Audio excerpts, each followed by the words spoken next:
ఈ 2026లో ఏదైనా కొత్తగా మొబైల్ కొనాలనుకుంటున్నారా? అయితే కొత్తగా లాంచ్ అయిన మొబైల్స్ మాత్రం అస్సలు తీసుకోవద్దండి. ఎందుకంటే రీసెంట్‌గా 2026లో లాంచ్ అయిన అన్ని మొబైల్స్ కూడా చాలా వరకు ఫ్లాప్ అయినాయి. ఎందుకంటే మెయిన్ రీజన్ వచ్చేసి ప్రైస్ మాత్రం టూ మచ్ పెట్టినారు. ఫీచర్స్ మాత్రం చాలా యావరేజ్‌గా ఉన్నాయి. కొన్ని మొబైల్స్ అయితే వరస్ట్ మొబైల్స్ కూడా లాంచ్ చేసినారు ఈ 2026లో. మెయిన్‌గా జనవరి నుంచి ఈ మార్చ్ వరకు లాంచ్ అయిన మొబైల్స్ అన్నీ కూడా 90% ఫ్లాప్ అని చెప్పుకోవచ్చు. ఏదో ఒక 2-3 మోడల్స్ తప్ప మిగతా అన్నీ కూడా ఫ్లాప్ అయినాయి.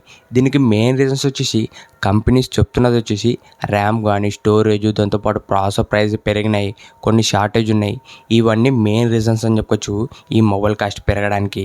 ఇప్పుడు ఈ 2026లో మీరు ఏదైనా కొత్తగా మొబైల్ కొనాలనుకుంటే ఏ మొబైల్స్ కొంటే బెస్ట్ అనేది ఇప్పుడు చెప్తా. యాక్చువల్గా ఈ 2026లో మొబైల్స్ కాకుండా 2025లో లాంచ్ అయిన మొబైల్స్ తీసుకోండి. అవైతే ప్రజెంట్ ఇంకా మనకు మంచి లూట్ డీల్స్కి వస్తున్నాయి. ఎందుకంటే 2025లో అన్నీ కూడా మనకు అప్పుడు ర్యామ్ కానీ, స్టోరేజ్ ఏమి షార్టేజ్ కానీ, ప్రైస్ హైక్స్ అనేవి లేవు. అప్పుడు అన్నీ కూడా మనకు బెస్ట్ ప్రైజెస్కే లాంచ్ చేసినారు 2025లో. ఇప్పుడు 2026లో అన్ని ప్రైస్ పెరిగినాయి కాబట్టి మొబైల్ ప్రైస్ కూడా పెరిగినాయి, ఫీచర్స్ కూడా చాలా వరకు తగ్గినాయి. అందుకే మీరు ఈ 2026లో కొత్తగా ఏదైనా మొబైల్ కొనాలనుకుంటే కొత్త మోడల్స్ కాకుండా ఓల్డ్ మోడల్స్ తీసుకోండి. ఆ ఓల్డ్ మోడల్సే బెస్ట్ అని చెప్పొచ్చు.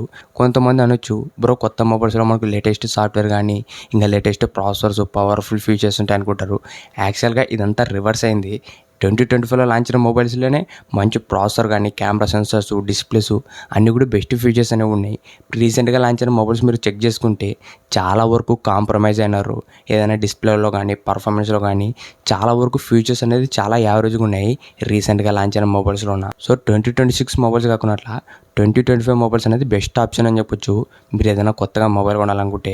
మీకు ఎగ్జాంపుల్ వచ్చేసి రియల్మీ P3 సిరీస్ కానీ, దాంతోపాటు Poco X7 series, Oppo K13 turbo, Vivo T4 Pro, T4 ultra, Realme GT7, GT70, Realme GT7 Pro ఇలా మనకు చాలా మొబైల్స్ ఉన్నాయి. ఇప్పటికీ 2025లో బెస్ట్ మొబైల్స్ అని చెప్పొచ్చు.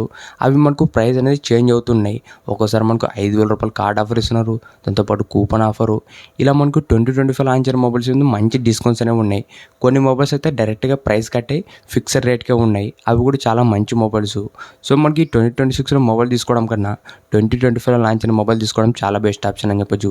దాంతోపాటు మీరు ఏదైనా మొబైల్ కొనాలని కన్ఫ్యూషన్లో ఉన్నా కూడా కింద కామెంట్ సెక్షన్లో కామెంట్ చేయండి. కంపల్సరీ అన్ని కామెంట్స్ కూడా రిప్లై అనేది ఇస్తాను. ఇంతకేసి వీడియో ఇలాంటి ఇంట్రెస్టింగ్ వీడియోస్ కోసం రెగ్యులర్గా మన ఛానల్ ఫాలో అవుతుండండి. Thank you for watching.